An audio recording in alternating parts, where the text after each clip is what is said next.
The Texas Education Agency is moving forward this year with standardized testing in person.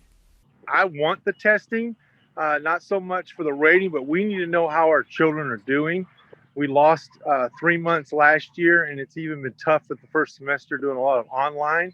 Grades 3 through 12 are required to take the state assessment exam, with only few exceptions for those receiving homebound services. One of the things we've looked at is possibly having our other students that are not taking the test do a at-home learning day, and that will reduce our numbers and allow us to spread the kids out. Meanwhile, Bryan ISD will take advantage of the extra time given by the TEA to assess the exam to begin transitioning their students to online test taking, which will also give them more flexibility in the number of students they test a day.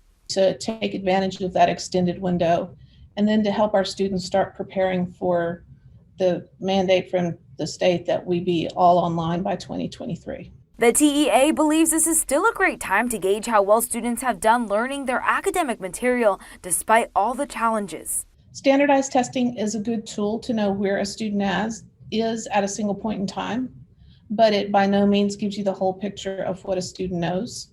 Students receiving remote instruction will need to go to their campus or find an alternative testing site. If remote high school students refuse to take the exam, they will receive a score code of 0, holding them back academically, which wasn't the case last year when the pandemic first hit. If the kid took the course, they didn't have to take the test, and they never will have to take the test. Those kids were protected for the rest of their high school career. Everybody expected that this year, and that did not happen. In the TEA's guidance released for the spring 2021 state assessment, they emphasize social distancing on campuses, as well as providing waivers for districts who are unable to follow local health protocols, allowing students to remote learn on days they are not scheduled for an exam. Reporting in the Brazos County, Brittany DeFran, 25 News. So let's take a look at new testing requirements from the Texas Education Agency. STAAR testing will be required for grades 3 through 12 this year. However, schools can choose to move them to a monitored testing site. That's places like performing arts centers, rec centers, hotels, and other so-called learning centers. Officials say there must be one test admin for every 30 students.